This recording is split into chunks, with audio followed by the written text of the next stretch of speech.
بالله من الشيطان الرجيم. بسم الله الرحمن الرحيم.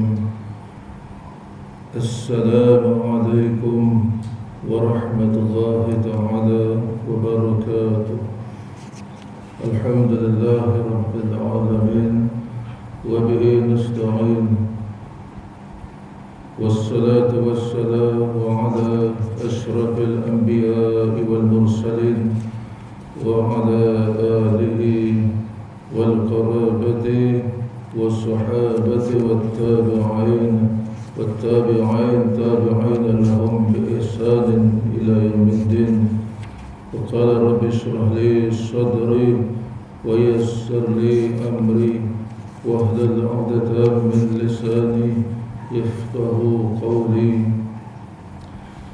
سبحانك لا علم لنا إلا ما علمتنا إنك أنت العليم الحكيم.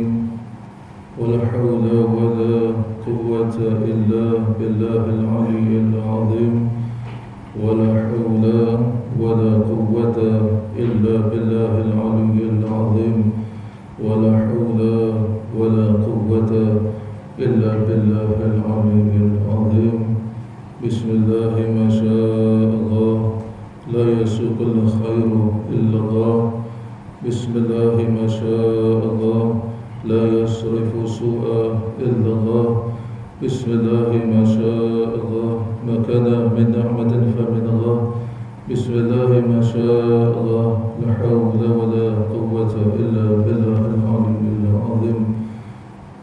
الله الكفي ربنا الكفي قصدنا الكفي وجدنا الكفي لكل كفي كفنا الكفي ونعم الكفي.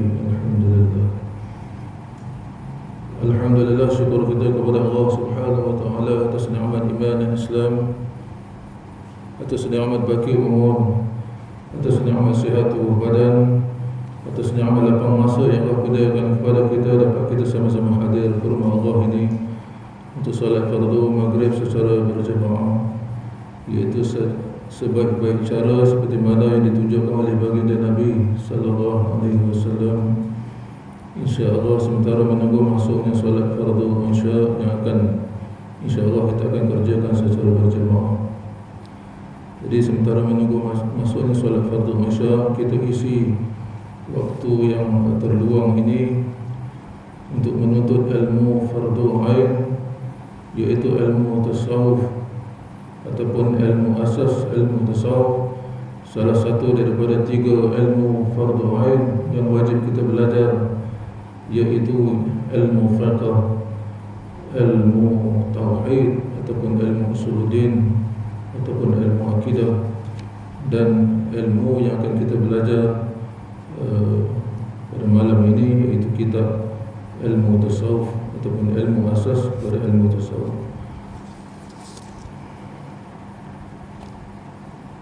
Jadi seperti mana biasa, sebelum kita baca kitab Penawar Bagi Hati ini, kita akan baca kitab Bahrul Mazin, beberapa hadis berkaitan Bahrul Mazin jilid 18 yang menceritakan sifat-sifat syurga, sifat neraka dan bab iman. Kita sampai pada bab yang ketiga, Al-Babu wa qala al-musannifu Syekh Idris Al-Marbawi rahimahullah ta'ala wa nafa'ana Allah bi'ulumihi fi darin amin ya rabbal alamin. Allahumma ja'al min ahliha warzuqna min na'imiha. Ya Allah, jadikanlah kami daripada ahlinya, ahli syurga. Warzuqna min na'imiha, dan rezekikan kepada kami, kurniakan kepada kami, boleh kita merasai ataupun menikmati akan nikmat-nikmat yang ada dalam syurga itu. Amin ya Allah, amin ya rabbal alamin. Bab yang ketiga, babu ma jaa fi sifatil jannati wa na'imiha. Bab yang telah datang ia pada menyatakan hadis yang membicarakan sifat syurga dan nikmat. Kita dah baca pada bab yang pertama berkaitan dengan syurga, berkaitan dengan bab awal-awal rupa daripada nikmat ahli syurga di kalangan umat Nabi Muhammad yang masuk ke dalam syurga itu Kumpulan pertama rupanya macam mana, kumpulan kedua rupanya macam mana. Dan nikmat-nikmat yang didapati di dalam syurga seperti bidadari dan lain-lain, kita dah cerita pada bab pertama. Yang kedua, kita dah cerita pasal bab pokok di dalam syurga, rupa pokok yang di dalam syurga, yang sebatang pokok besarnya, andai kata ditunggang oleh penunggang kuda yang pantas, yang laju, yang tangkas, di bawah teduhan satu pohon syurga tu, nescaya 100 tahun pun tidak lepas-lepas. Dan bagaimana ahli syurga yang duduk bersenang-senang bersukaria di bawah teduhan pokok syurga tu, dan bercerita, bersembang, bergelak ketawa di bawah pohon syurga tu. Kemudian Allah datangkan angin, dan daripada angin tu pula akan keluar bunyi-bunyian yang sedap, yang menghiburkan. Nabi kata seumpama bunyian-bunyian kamu di dunia, bahkan lebih sedap lagi daripada itu. Jadi bab yang ketiga ini nak cerita pasal sifat syurga dan nikmat. An Abi Hurairah radhiyallahu anhu, qulna ya Rasulullah, ma lana idza kunna 'indaka raqqat qulubuna wa zahidna fid dunya wa kunna min ahli al-akhirah fa idza kharajna min 'indika fa anasna ahliyana wa shamimna أولادنا أنكرنا أنفسنا. وقال رسول الله صلى الله عليه وسلم لو أنكم تكونون إذا خرجتم من عندي كنتم على حالكم ذلك لزارتكم الملائكة في بيوتكم ولو لم تذنبوا لجاءه بخلق جديد كي يذنبوا فيغفر لهم. قال قلت يا رسول الله مما خلق الخلق؟ قال من الماء. قلنا الجنة ما بناؤها؟ قال لبينة من فضة ولبينة من ذهب وملاتها المسك أذفر وحسباؤها اللؤلؤ والياقوت وتربتها الزعفران من دخلها ينعم ولا يبأس ويخلد ولا يموت لا تبلى ثيابهم ولا يفنى شبابهم.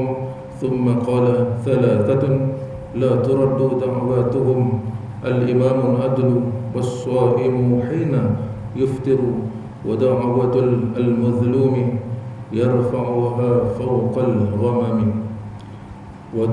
وتفتح لها أبواب السماء ويقول الرب عز وجل وعزتي لأنصرنك ولو بعد حين. Daripada Abu Hurairah radhiyallahu anhu, dengan katanya telah berkata kami telah berkata, kami para sahabat radhiyallahu anhum telah berkata, ya Rasulullah, kenapa kami apabila kami di sisimu, ataupun kenapa, ataupun pasal apa apabila kami berada di sisimu, lembut hati kami dan kami tidak mahu pada dunia, dan jadi kami daripada orang-orang akhirat. Para sahabat bertanya pada Nabi, kenapa ketika kita duduk di sisi engkau ya Rasulullah, kami rasa kami nak tinggalkan dunia, kami tak mahu pada dunia, kami nak ibadat, kami nak akhirat saja, kami nak masuk surga. Maka apabila keluar kami daripada sisimu, maka kami bercumbu dengan isteri kami dan kami cium anak-anak kami, kami bantahi diri kami. Tapi apabila kami keluar daripada majlis engkau ni, kami balik ke rumah kami bersembang-sembang dengan isteri kami, bergurau senda dengan isteri, dengan anak-anak, kami cium anak-anak, dan kami buat kerja di rumah. Tiba-tiba kami jadi lupa dengan apa yang telah kau pesankan, apa yang telah kau nasihat kepada kami. Dan pada asalnya kita apabila dengar kamu bercakap tentang akhirat, kami nak tinggalkan dunia tu, kami nak cari akhirat saja. Tapi apabila kami kembali ke rumah, kami jadi lupa akan niat kita yang mula-mula nak cari akhirat semata-mata, dah jadi lupa.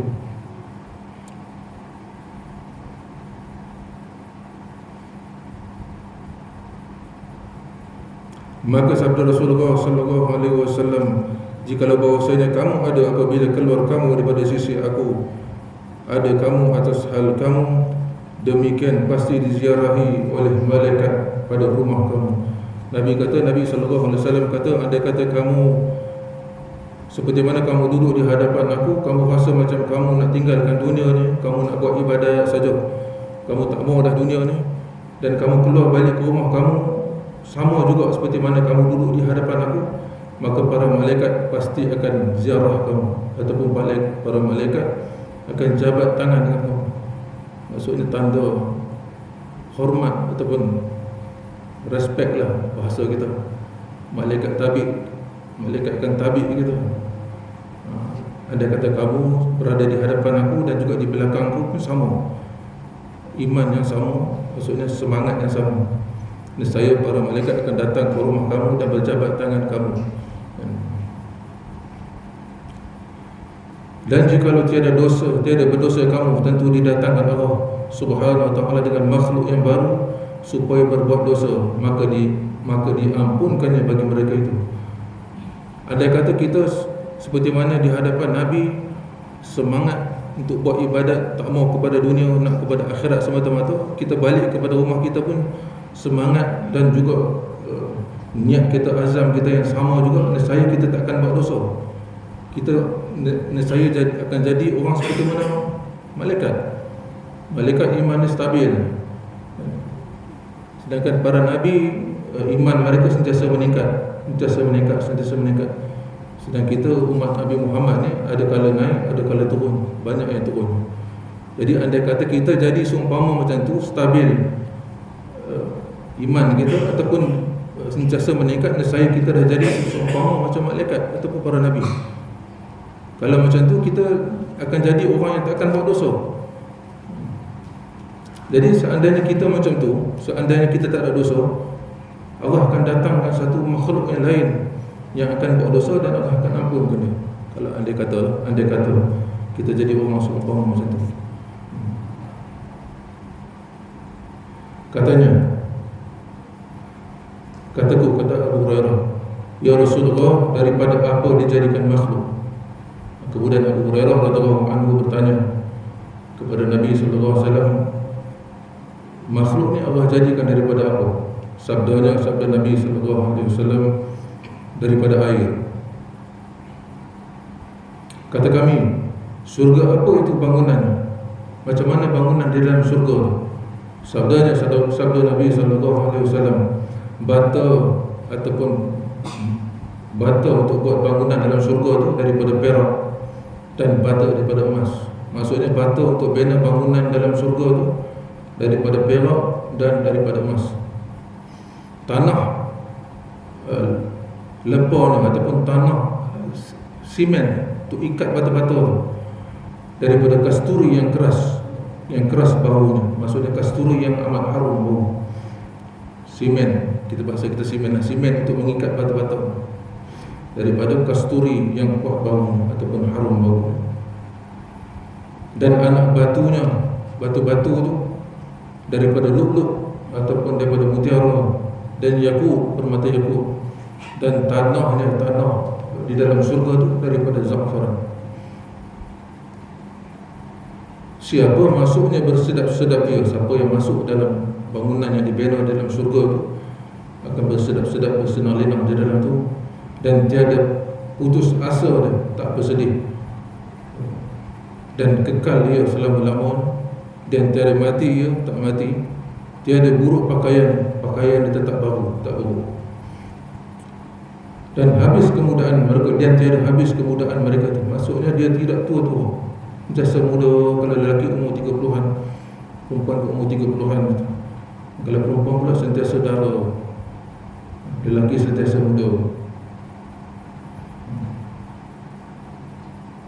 Kemudian bersabda ya Nabi sallallahu alaihi wasallam, tiada ditolak doa mereka itu. 3 golongan yang tidak ditolak doa mereka itu. Yang pertama, imam yang adil ataupun pemimpin yang adil. Adil ni maksudnya meletakkan sesuatu pada tempatnya, itu dinamakan adil. Lawan daripada adil ni zalim. Zalim ni maksudnya meletakkan sesuatu bukan pada tempatnya. Jadi seorang pemimpin yang adil, dia meletakkan tiap-tiap sesuatunya pada tempat. Kalau hukum Allah macam tu lah. Kalau hukum Allah kata ini halal ataupun ini harus, maka dia akan kata ini halal, ini harus. Kalau hukum ni haram, hukum ni makruh dan sebagainya, dia akan kata sedemikian. Dia tak akan bergoyang. Maksudnya dia tidak akan menyembunyikan kebenaran. Ataupun dia nak hukumkan sesuatu dengan hukuman tu, dengan hukum Allah dan hukum Rasul, seperti mana termaktub dalam Al-Quran, dalam hadis. Mereka tidak akan menyimpang daripada apa yang Allah telah tetapkan. Itu baru dikatakan meletakkan sesuatu pada tempat. Kalau menyalahi seperti mana yang diperintah oleh Rasul, yang diperintah oleh Allah Subhanahu Wa Taala, hukum-hukum, cara-cara nak memerintah menyalahi daripada Allah dan Rasul, maka dia telah berbuat zalim ataupun meletakkan sesuatu bukan pada tempat. Jadi tak termasuk di kalangan yang dikatakan imam ataupun pemimpin yang adil. Seperti mana Allah sebut dalam Al-Quran, ati Allah wa ati Rasul, ketaatan mutlak kamu kepada Allah, ketaatan mutlak kamu kepada Rasul, wa uli amri minkum. Jadi Allah tak gunakan ketaatan mutlak kepada wa uli amri ataupun pemerintah, tapi ketaatan mutlak kepada Allah dan Rasul sahaja. Jadi ketaatan hanya bukan mutlak, berkait. Selagi mana pemimpin itu mentaati perintah Allah dan Rasul, selagi itu kita orang beriman wajib taat. Andai kata dia menyalahi daripada apa yang Allah dan Rasul perintahkan, maka boleh kita menyalahi, tak wajib kita taat. Jadi tiga golongan yang ditolak, yang tidak ditolak akan doa mereka mustajab, ialah yang pertama pemimpin yang adil, dan yang kedua orang yang berpuasa ketika waktu berbuka mustajab doa, dan doa orang yang kena zalim, yang diangkatkan dia di atas awan. Doa mereka, permintaan mereka, rayuan mereka diangkat di atas awan dan dibuka baginya pintu-pintu langit. Maksudnya doa tu Allah mustajab dengan cepat. Dan firman Tuhan Azza wa Jalla, demi kemuliaan aku tolong akan dikau jikalau kemudian daripada satu masa sekalipun. Maka Allah berfirman, Allah kata, aku pasti akan makbulkan doa kamu, permintaan kamu, untuk balas balik apa yang telah mereka buat kepada kamu, orang yang dizalim tu. Dan walaupun bukan pada waktu yang dia minta, maksudnya tak semestinya pada waktu yang sama dia minta, mungkin pada waktu yang lain, tapi pasti Allah akan makbul. Ketahuilah kiranya ya saudaraku, bahwasanya bagi syurga itu beberapa nama dengan iktibar ataupun bergantung kepada sifatnya, dan yang dinamakan dia itu satu jua dengan iktibar ataupun bergantung dengan zat. Jadi syurga tu ada, Allah jadikan bergantung kepada sifat-sifat surga yang Allah jadikan tu, dan juga zat surga itu bergantung kepada nama dia tu, bergantung kepada sifat dia ataupun zat dia. Maka nama surga itu ialah nama yang umum. Bila kita sebut surga tu umum, yang mencapai bagi segala zatnya itu dengan barang yang melengkapi atasnya daripada segala nikmat dan kesukaan dan puas hati. Apabila dia sebut surga tu maksudnya umum, maksudnya di dalam surga tu ada berbagai-bagai nikmat dan ada berbagai-bagai kelezatan yang memuaskan hati kita yang masuk dalam surga.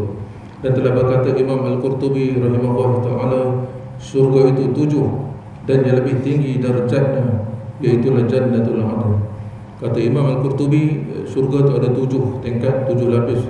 Yang paling tinggi sekali darjatnya di antara 7 itu surga Jannatul Adn, surga Adn. Maka ia adalah tempat tinggal sekalian Rasul dan Syuhada. Jadi surga Adn ini tempat tinggal sekalian Rasul-Rasul dan orang yang mati syahid, dan as-siddiqin, dan orang-orang yang siddiqin. Dan yang mengiringi surga Adn itu, maksudnya tingkat yang ke-6 tu pada darjatnya, dan iaitu Jannatul Firdaus. Bawah daripada surga Adn adalah surga Firdaus. Dan ia, maksudnya surga Firdaus tu, dan ia ialah taman di tengah-tengah segala syurga yang lain daripada syurga. Jannatul Firdaus duduk di tengah-tengah di antara ke-7 syurga. Dia taman yang duduk tengah-tengah.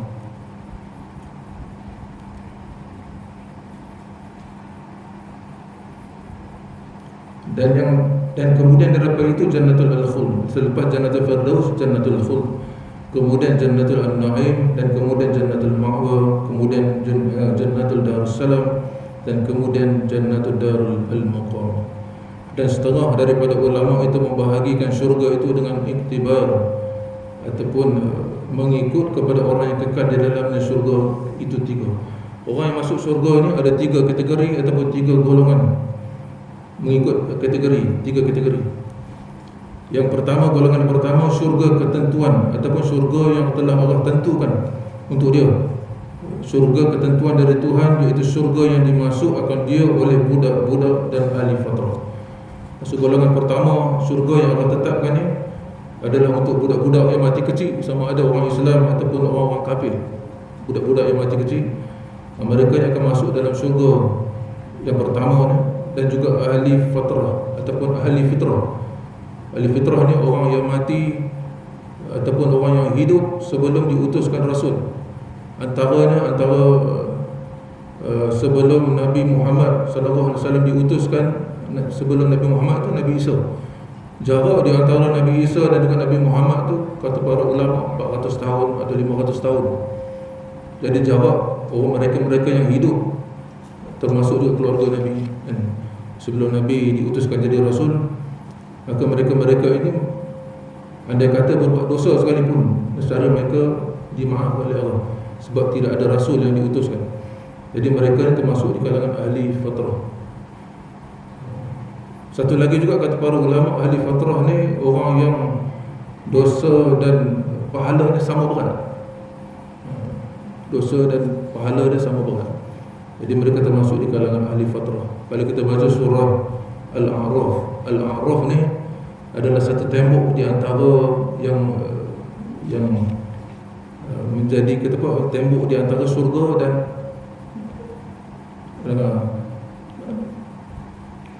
di antara surga dan azab neraka. Kan maksudnya ahli neraka dan ahli surga tu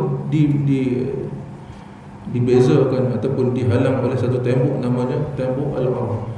Jadi atas ahli fatrah ni akan duduk di atas tembok Al-A'raf. Kalau tuan-tuan baca surah Al-A'raf ni, ahli fatrah ni ataupun ahli yang duduk di atas tembok Al-A'raf ni akan bagi salam kepada ahli syurga, dan juga dia boleh bercakap dengan ahli neraka. Ikut riwayatnya, ahli fatrah ni Allah akan masukkan juga di dalam syurga. Jadi itu syurga yang pertama, syurga ketentuan daripada Tuhan, iaitu syurga yang akan dimasukkan akan dia oleh budak-budak ataupun ahli fatrah. Yang kedua, golongan yang kedua, syurga pusakaan ataupun syurga yang Allah wariskan, yang Allah akan berikan, yang dicapai akan dia oleh tiap-tiap orang yang masuknya daripada orang-orang mukmin. Jadi surga yang kedua ni akan masuk dalam dia di kalangan orang-orang mukmin yang beriman, iaitulah tempat-tempat yang ditentukan bagi ahli neraka. Jikalau masuk neraka itu akan dia. Maksudnya surga yang kedua ni yang masuk di kalangan orang mukmin yang asing ataupun orang mukmin yang derhaka kepada Allah. Maksudnya dia masuk surga melalui api neraka dulu. Api neraka akan makan dia dulu. Sekian ribu tahun ataupun sekian tahun, sekian tempoh, dan kemudian disebabkan iman yang ada pada diri ni, walaupun sebesar zarah sekalipun, Allah akan keluarkan dia daripada azab neraka dan Allah akan masukkan dia ke dalam syurga. Selagi mana ada iman walaupun sebesar zarah sekalipun, dia pasti akan masuk dalam syurga.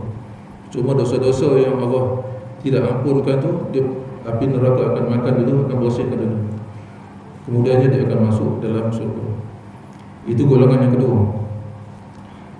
Golongan yang ketiga yang akan masuk dalam syurga, kumpulan yang akan masuk dalam syurga itu syurga Al-Amal namanya, iaitu tempat tinggal di situ oleh orang-orang dengan sebab amal. Jadi kategori ketiga yang masuk syurga ni orang yang masuk syurga dengan sebab amal. maka siapa ada ia lebih utama daripada orang lain dalam segala macam kelebihan. Jadi dalam syurga amal ni masing-masing bergantung kepada darjat masing-masing, amal masing-masing. Siapa yang tinggi amalnya, siapa yang tinggi darjatnya, maka dia akan duduk di tempat tinggi, akan menikmati dengan berbagai-bagai kelebihan nikmat. Dan begitulah seterusnya, mengikut amal masing-masing. Adalah baginya daripada syurga itu lebih banyaknya bagi orang yang amalnya banyak, sama ada ia yang berkelebihan lain daripada yang dilebihkan, atau tiada ada ia lain daripada kelebihannya. Pada ini makam dengan ini hal, masing-masing walaupun kurang sekalipun. Jadi seperti mana yang Nabi sebut dalam hadis, orang yang terakhir masuk dalam syurga yang dikeluar kepada api neraka sekalipun, Allah bagi ganjaran kepada dia 10 kali ganda seumpama 10 kali ganda dunia. Itu selekeh-lekeh orang yang masuk dalam syurga. Jadi maksudnya itu selekeh-lekeh. Bayangkanlah orang yang buat amal yang darjatnya tinggi di sisi Allah, bahkan lebih lagi. Maka tiada daripada satu amal melainkan ada baginya syurga, dan jatuh berlebih-lebihan itu di antara tuan-tuannya dengan sekira-kira kemahuan hal ehwal mereka itu. Tiap-tiap amal yang kita buat pasti Allah akan ganjarkan dengan syurga. Tak rugi kita buat amal kerana amal yang ikhlas semata-mata kerana Allah, yang Allah terima tu pasti Allah akan ganjarkan dengan syurga. Maka sifat syurga itu semacam mana berkehendak engkau mengetahui akan dia dan mengetahui barang yang disediakan di dalamnya daripada segala nikmat. Macam mana kita nak tahu sifat syurga tu, dan macam mana kita nak tahu hal-hal yang berkaitan dengan dalam isi syurga, dengan nikmat-nikmat dalam syurga tu? Maka boleh baca akan dia di dalam Al-Quran. Maka kalau nak tahu, kita kena baca Quran dan tadabbur al-isi Al-Quran, macam mana keadaan dalam syurga tu, nikmat-nikmat syurga tu. Kerana tidak ada di belakang keterangan ataupun di balik keterangan Tuhan itu keterangan yang lebih lagi. Maksudnya apa yang Allah sebut dalam Al-Quran tak ada lebih, itu je, sekadar tu. Apa yang Nabi jelaskan dalam hadis, sekadar tu je. Kita hanya mampu boleh melihat dengan ainul, dengan pandangan ilmu kita. Kalla law ta'lamuna 'ilmal yakin. Kita hanya boleh melihat dengan ilmu kita, ilmu keyakinan. Lagi tinggi keyakinan kita kepada Allah, lagi yakin kita, lagi tinggi keyakinan. Lagi rendah keyakinan kita kepada Allah, lagi rendah ilmu kita kepada Allah, maksudnya lagi rendah keyakinan kita kepada Allah. Lagi tinggi ilmu kita, lagi tinggi keyakinan kita. Jadi kita melihat syurga dan neraka ni dengan pandangan ilmu, yakin atas dasar ilmu. Kita boleh memandang dengan pandangan ilmu yakin, ainul yakin, atau pandangan yang hakikat. Kita hanya melihat, mendengar perkhabaran daripada hadis Nabi sebut dalam hadis, dan juga Allah sebut dalam Al-Quran, hanya sekadar itu saja.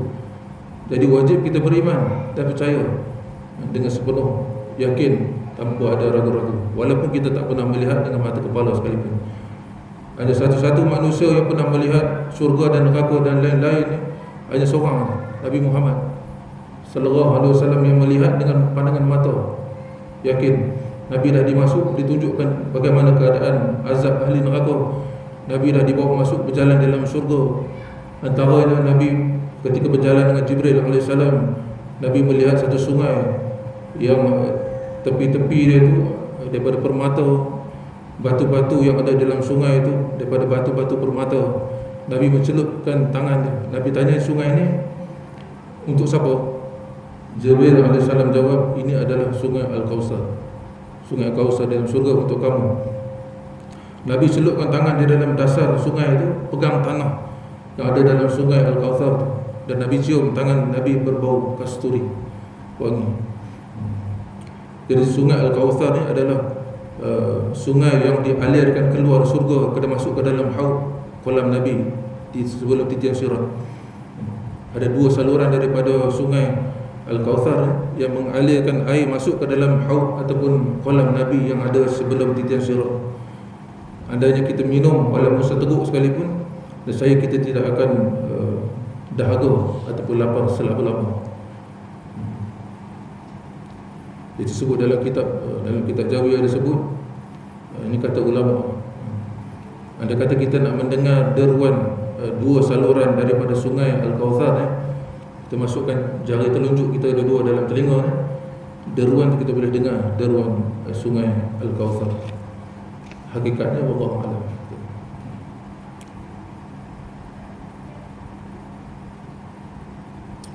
Jadi Allah, kalau kita nak tahu, kita baca hadis ataupun kita baca Al-Quran, tadabbur Al-Quran, tadabbur hadis. Jadi kita boleh tahu dengan pandangan ilmu untuk meningkatkan keimanan kita, meningkatkan keyakinan kita kepada Allah Subhanahu wa taala. Dan baca olehmu akan firman Allah Subhanahu wa taala, "Wa liman khafa maqama rabbih jannatan." Surah Ar-Rahman ayat 46. "Wa liman khafa," dan bagi siapa yang takut maqam rabbih, bahawa siapa yang takut akan maqam Tuhan, siapa yang takut kepada Tuhan, kepada Allah Subhanahu wa taala, jannatan, bagi dia Allah bagi dua syurga. Jadi kata para ulama, dua syurga di sini maksudnya Allah bagi dua syurga tu, satu orang dua syurga. Sama ada dua syurga tu daripada emas ataupun dua syurga tu daripada perak.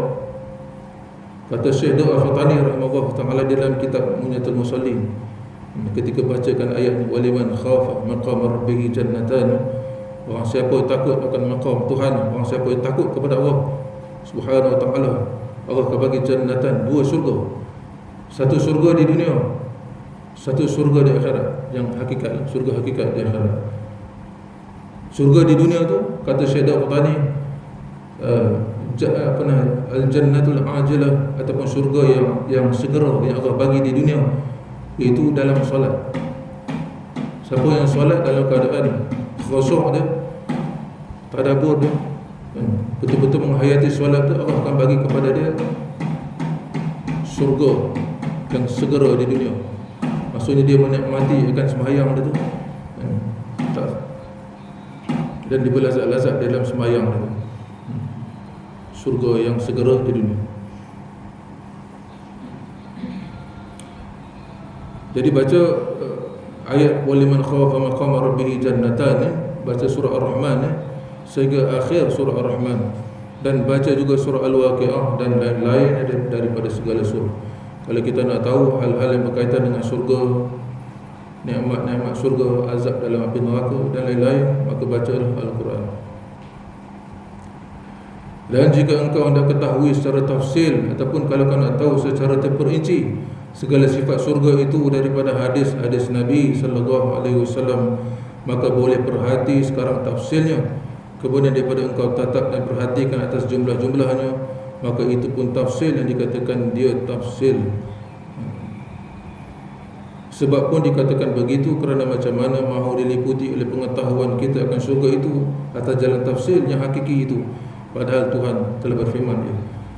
Jadi walaupun kita mengkaji Al-Quran sedalam-dalamnya secara terperinci, kita mengkaji hadis secara terperinci, secara tafsir, kita membahaskan secara tafsir, itu pun walau macam mana sekalipun kita tidak boleh nampak secara hakikat. Walau macam mana sekalipun kita hanya nampak dengan pandangan ilmu kita, pandangan ilmu yakin. Maka sebab itu Tuhan telah berfirman, ya fala ta'lamu nafsum ma ukhfiya lahum min qurrati a'yunin jazaa'an bima kanu ya'malun. Surah As-Sajdah 17. Maka tiada seorang mengetahui akan barang yang aku taruh sembunyikan bagi mereka itu daripada penyejuk mata hati. Fala ta'lamu nafsun, tidak ada satu manusia pun yang tahu ma ukhfiya lahum, apa yang telah aku sembunyikan, aku simpan untuk mereka tu, ganjaran di akhirat tu, min qurratin a'yun, daripada qurratu a'yun, penyejuk, penyedap mata melihatnya. Bukan azan.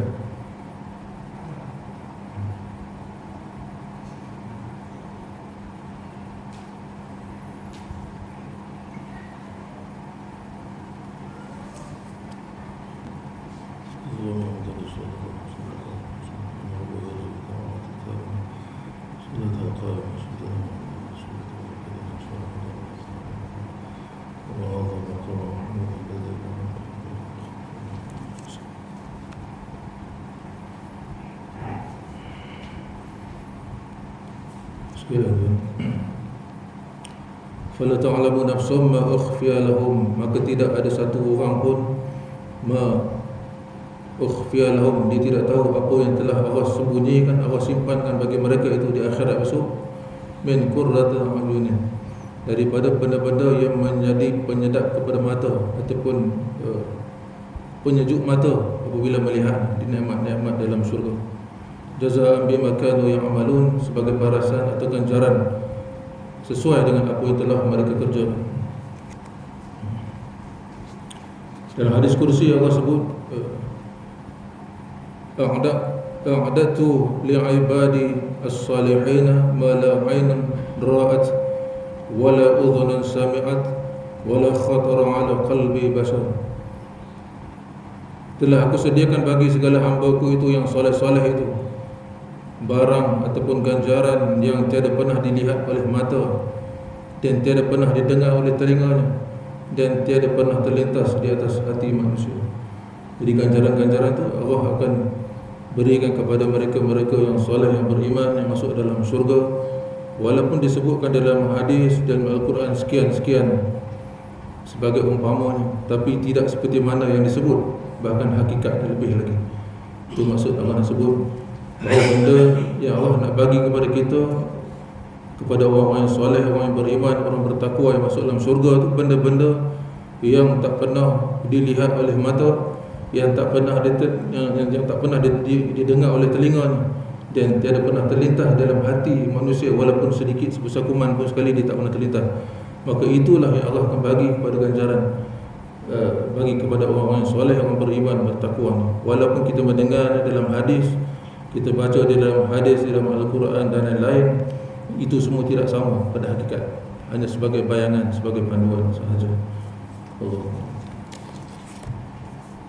Kita buka kitab sikit insya-Allah. Ke surah 25.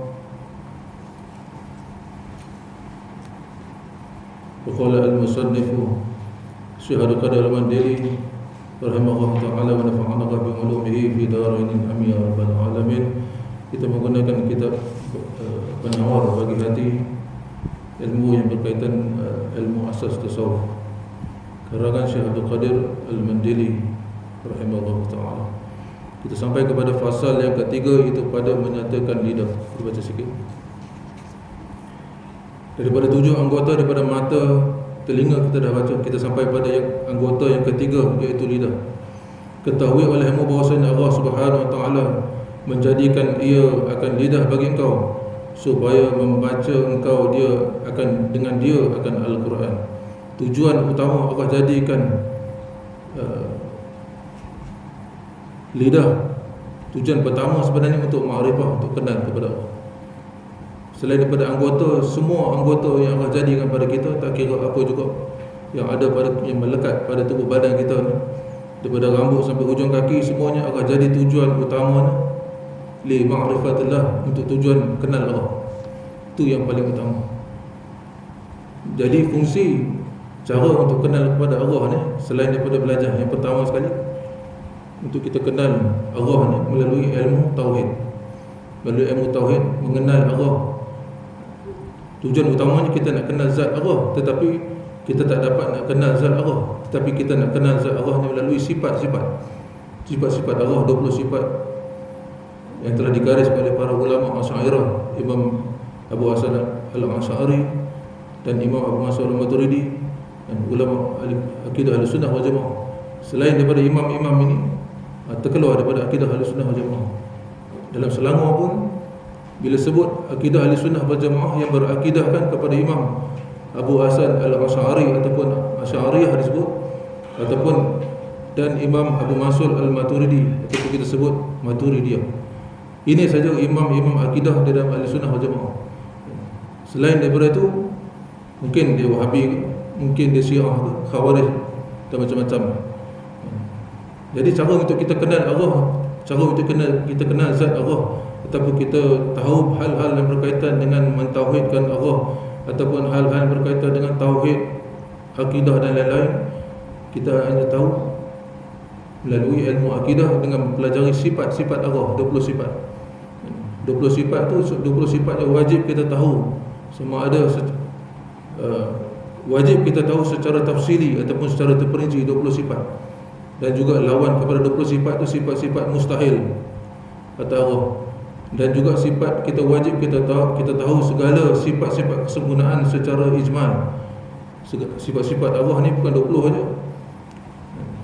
Bahkan lebih daripada tu lagi, tak terhingga, tak terkira. Jadi cukup kita beriman dengan sifat-sifat Allah yang lebih-lebih daripada 20 ni sekadar ijmal secara borong, bahawa Allah itu bersifat dengan segala sifat kesempurnaan, mustahil. Allah bersifat dengan segala sifat mustahil, tidak sempurna, mustahil. Itu cukup sekadar itu. Tapi 20 sifat ni wajib kita tahu secara tafsili dengan belajar satu persatu daripada sifat wujud sampai sifat mutakallim, ataupun mutakallimin, sifat berkata Allah. Jadi yang pertama tu cara nak kenal kepada Allah melalui ilmu tauhid. Jadi antara lain sifat-sifat kata apa, lidah ni Allah jadikan untuk tujuan akhirat. Bila kita dah kenal Allah tu, maka laksanakan ibadat, tanda kita kenal Allah, tanda kita syukur atas nikmat anggota yang Allah bagikan. Antaranya lidah yang kita nak cerita ni, kita gunakan tanda kita bersyukur atas nikmat lidah ni lah kita guna untuk baca Al-Quran. Baca Al-Quran dengan tartil, dengan tajwid. Wajib bila baca Quran dengan tartil, dengan bertajwid. Dan juga wajib mentadabbur, dua baca Quran dengan dua wajib. Maksudnya wajib tartil dengan ilmu tajwid dan wajib tadabbur, menghayati makna. Mula-mula baca terjemahan, kemudian menghayati makna, asbabun nuzul dan sebagainya. Baru kita dapat terjemahkan apa-apa juga yang Allah perintah. Kita sematkan dalam hati kita apa-apa yang Allah perintah, apa-apa yang Allah larang boleh kita tinggal, apa-apa yang Allah perintah boleh kita buat. Dan juga lidah juga digunakan untuk membaca hadis Nabi sallallahu alaihi wasallam. Di samping baca Al-Quran, tartil dan tadabbur, wajib juga kita baca dengan tadabbur akan hadis, tadabbur. Sebab hadis adalah penterjemah, pentafsir kepada Al-Quran. Mustahil kita baca Quran saja kita boleh faham semua sekali. Maka sebab tu Nabi mensyarahkan hadis, menjelaskan Al-Quran itu untuk kita faham. Ada benda yang tak disebut di dalam Al-Quran tapi disebut oleh Nabi sallallahu alaihi wasallam. Maka segala ilmu yang disebut oleh Nabi itu, para ulama menggariskan ataupun meletakkan satu silibus yang kita nama sebagai mazhab, supaya mudah kita akhir zaman ni lebih faham lagi. Al-Quran pun kita tak faham, hadis pun kita tak faham, melainkan para ulama yang Allah bagi rasikh ilmu dia, ilmu yang mantap di kalangan ulama-ulama yang mustahid. Jadi disebabkan ilmu ni makin kurang, makin dekat kepada kiamat, makin kurang kefahaman, makin lemah dari segi ilmu, maka para ulama mustahid mengarang akan ilmu-ilmu kata dengan fiqh, menyusun akan ilmu-ilmu tu dalam bentuk kitab-kitab dan juga silibus-silibus dan kaedah-kaedah. Jadi supaya kita mudah untuk kita faham. Tugas kita belajar. Tak perlu kita fikir hadis, tak perlu kita pergi bahas hadis Al-Quran, pergi belajar macam mana kita nak baca hadis, macam mana kita nak faham hadis, macam mana kita nak baca Quran, macam mana kita nak faham Quran. Jadi lidah digunakan untuk membaca Al-Quran dan juga baca hadis Nabi sallallahu alaihi wasallam. Dan juga lidah juga digunakan untuk membaca segala zikir-zikir, untuk kita berzikir kepada Allah, supaya lidah kita sentiasa basah menyebut nama Allah. Dan antara cara untuk kita ingat kepada Allah adalah berzikir. Uzkurullah zikran katsira. Ingatlah kamu, sebutlah kamu kepada Allah dengan sebutan yang banyak-banyak. Allah perintah kepada berzikir.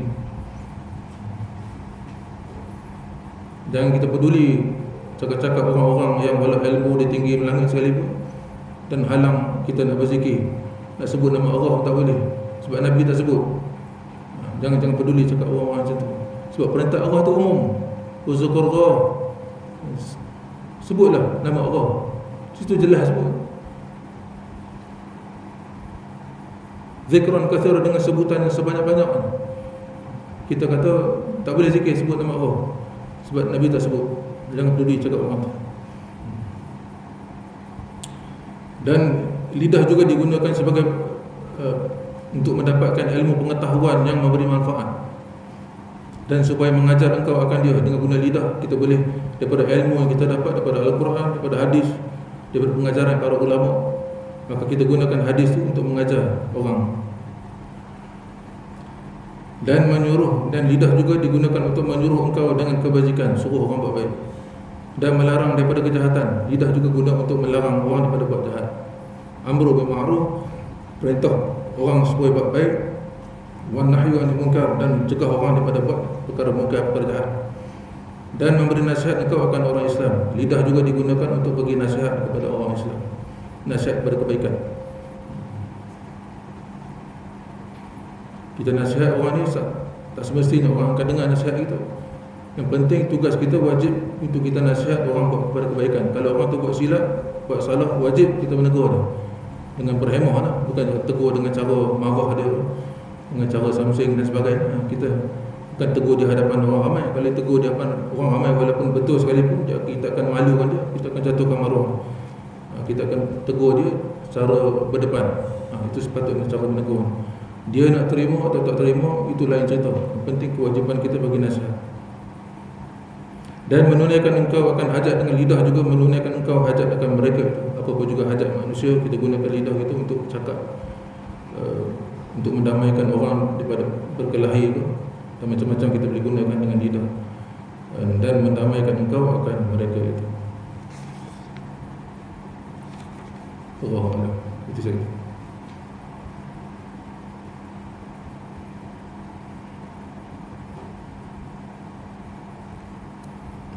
Dan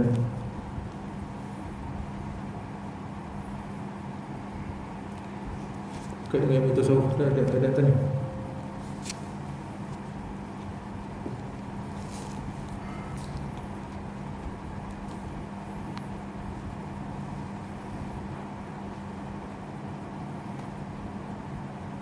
Fardu ain dalam ilmu tasawuf ni wajib kita belajar sifat-sifat mahmudah. Mana sifat-sifat mahmudah? Sifat-sifat terpuji mana, dan kata apa, mana sifat-sifat mazmumah, sifat-sifat keji dalam hati kita. Kita kena belajar tahu satu persatu sifat-sifat terpuji, tahu satu persatu sifat-sifat keji, dan tahu cara-cara nak bersihkan hati kita daripada sifat-sifat keji.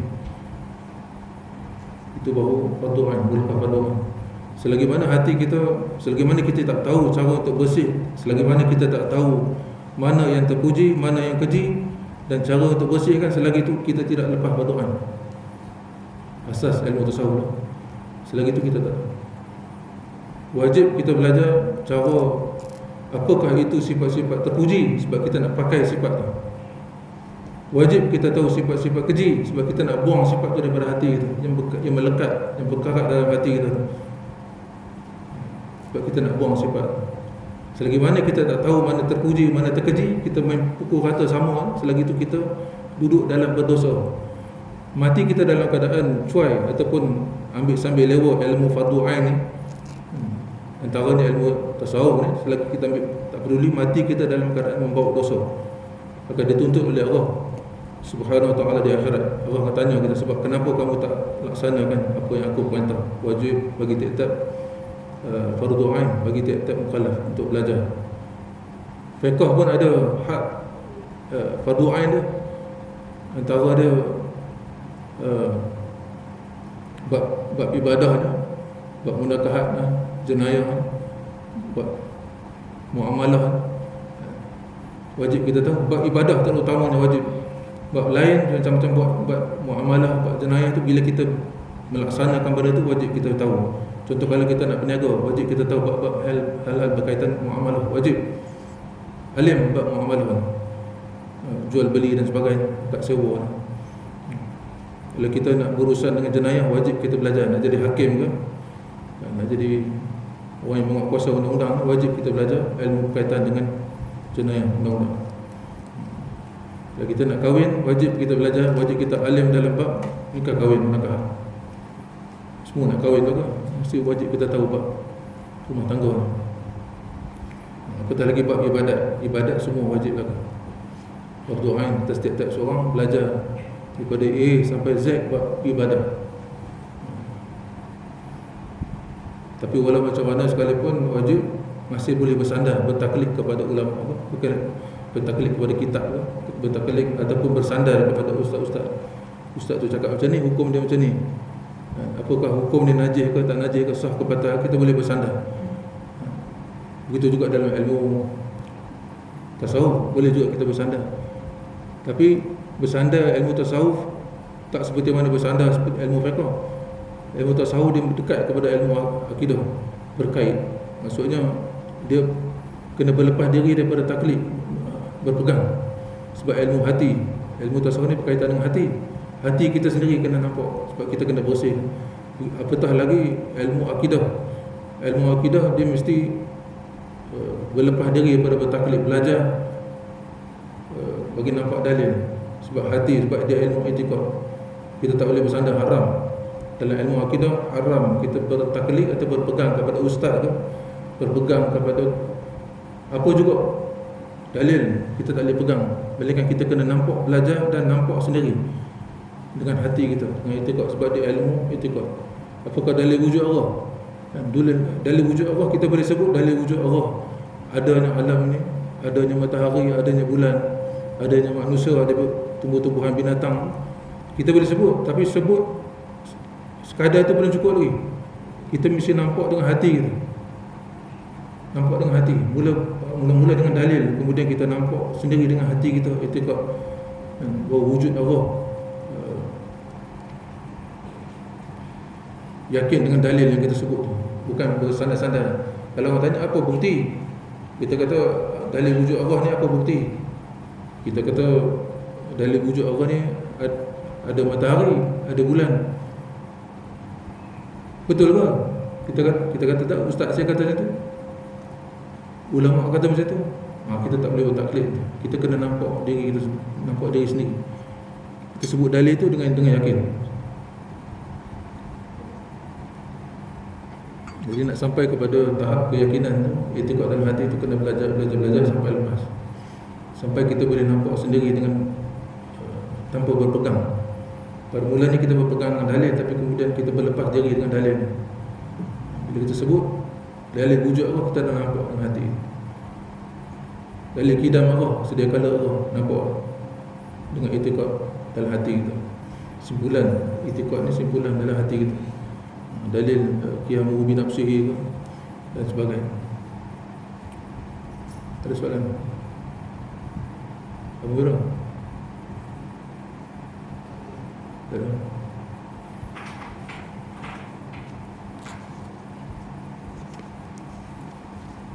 Faham tu yang kata apa? Tahap fardu ain ilmu tasawuf yang saya sebut, faham?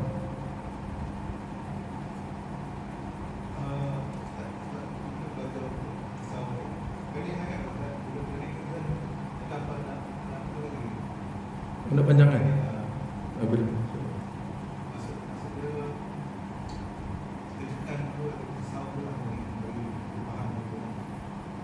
Sebab saya tujuan tu tak mau bagi panjang-panjang. Panjang-panjang dia kurang faham. Pendek tu faham.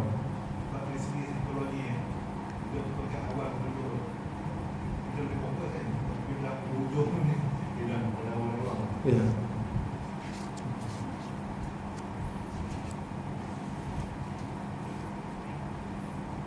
Itulah berkait dengan itu yang saya sebut tu, kadar had fardu ain dan mutasawwur.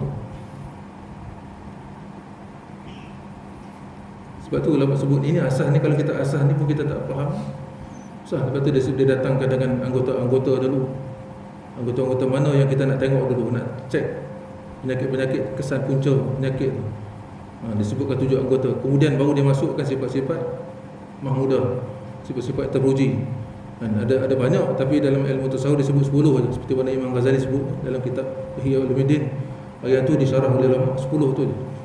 10 sifat terpuji dan lawan kepada 10 sifat terpuji tu, sifat keji. Itu je kita nak bahas. Dalam mana-mana kitab tasawuf sekalipun, kitab Jawi ke, kitab Arab sekalipun, nak bahas ilmu-ilmu berkaitan 10 tu, 10 yang terpuji, 10 yang terkeji. Jadi dalam kitab Penanggung Bagi Hati ni, dia lebih dulu dia mulakan dengan anggota-anggota tu, sebelum dia nak bahaskan hati tu. Sebab punca penyakit hati itu bermula daripada anggota-anggota yang zahir. Sebab anggota yang zahir ni kita kurang pandang. Kita pandang lekeh, kita pandang sambil lewat. Tapi disebabkan anggota-anggota yang di luar ni lah menyebabkan hati kita jadi kotor. Walaupun kita buat ibadah sekalipun, ibadah kita Allah tak terima sebab penuh dengan penyakit-penyakit hati. Selagi mana ada penyakit hati itu dalam hati kita, selagi itu Allah tolak ibadat. Tak ada satu pahala pun. Selagi mana ilmu akidah kita goyang, selagi itu kita duduk dalam tak selamat. Boleh bila-bila masa kita mati dalam keadaan terkeluar daripada etika Ahlussunnah wal Jamaah. Alhamdulillah. Itu penting ilmu akidah kita belajar sungguh-sungguh, faham sungguh-sungguh. Sebab tapak, ada ilmu tapak. Semayang ibadat tu tiang ni takkan kukuh melainkan dengan tapak kukuh. Selagi mana tapak dia tak kukuh, selagi tu Allah tak terima ibadat. Walaupun hebat macam mana semayang kita sekalipun, ibadah kita sekalipun, tapi selagi mana tapak kita tu goyang lagi, tak kukuh lagi, tiang tu boleh tumbang bila masa, foundation dia tu tak kuat. Begitu juga ilmu tasawuf yang berkaitan dengan hati. Walau hebat macam mana tauhid dah okey dah, ibadah dah hebat dah, tetapi hati pula kotor. Jadi kita masih buat syirik pada Allah dah. Kita masih lagi bangga, riak, ujub, sum'ah, takabur dalam diri kita. Selagi mana ada penyakit-penyakit hati tu, selagi tu tak ada pahala. Kita balik kepada Allah dalam keadaan muflis, tak ada pahala. Ibadah banyak, tapi pahala tak ada. Baik, kita terapur rahmat. A'udzubillahi minasyaitonir rajim. Bismillahirrahmanirrahim. Alhamdulillahi rabbil alamin. Wassalatu wassalamu ala asyrafil anbiya'i wal mursalin wa ala alihi wa sahbihi ajma'in. Allahumma shalli ala sayyidina Muhammad wa ala ali sayyidina Muhammad. اللهم احفظنا بالإسلام قائما، اللهم احفظنا بالإسلام قاعدا، اللهم احفظنا بالإسلام راقدا، اللهم ارزقنا فهم النبي وحفظ المرسلين وبالحم الملائكة المقربين وعافيته برحمتك يا أرحم الراحمين. اللهم فقهنا في الدين وعلمنا تأويل الله، اللهم فقهنا في الدين وعلمنا تأويل الرحمن، اللهم فقهنا في الدين وعلمنا تأويل الرحيم برحمتك يا أرحم الراحمين. حسبي الله ونعم الوكيل، نعم المولى ونعم النصير، لا حول ولا قوة إلا بالله العلي العظيم. يا ربي بالمصطفى بلا مقام سيدنا واغفر لنا ما مضى يا واسع الكرم، وفوض أمري الله إنك بصير بالعباد. اللهم ارزقنا متابعة النبي صلى الله عليه وسلم أولا وآخرا ظاهرا وباطنا قولا وفعلا عملا صالحا برحمتك يا أرحم الراحمين. اللهم رب جبريل وإسرافيل وميكائيل ومحمد النبي صلى الله عليه وسلم نعوذ بك من النار. اللهم بارك لنا في رجب وشعبان وبلغنا رمضان، وصلى الله على سيدنا محمد وعلى آله وصحبه وسلم. الحمد لله رب العالمين. تقبل الله منكم منا ومنكم تقبل يا كريم. سبحان الله وبحمده، سبحان الله وبحمده، أشهد أن لا إله إلا أنت أستغفرك وأتوب إليك. بسم الله الرحمن الرحيم. العصر إن الإنسان لفي خسر إلا الذين